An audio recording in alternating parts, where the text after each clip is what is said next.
stopped turning on that September day? Were you in the yard with your wife and children, or working on some stage in LA?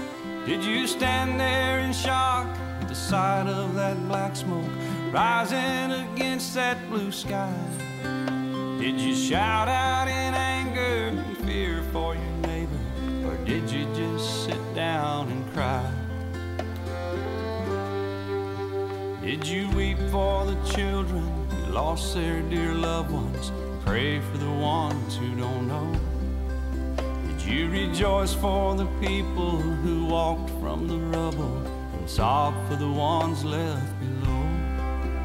Did you burst out with pride for the red, white, and blue, and the heroes who died just doing what they do?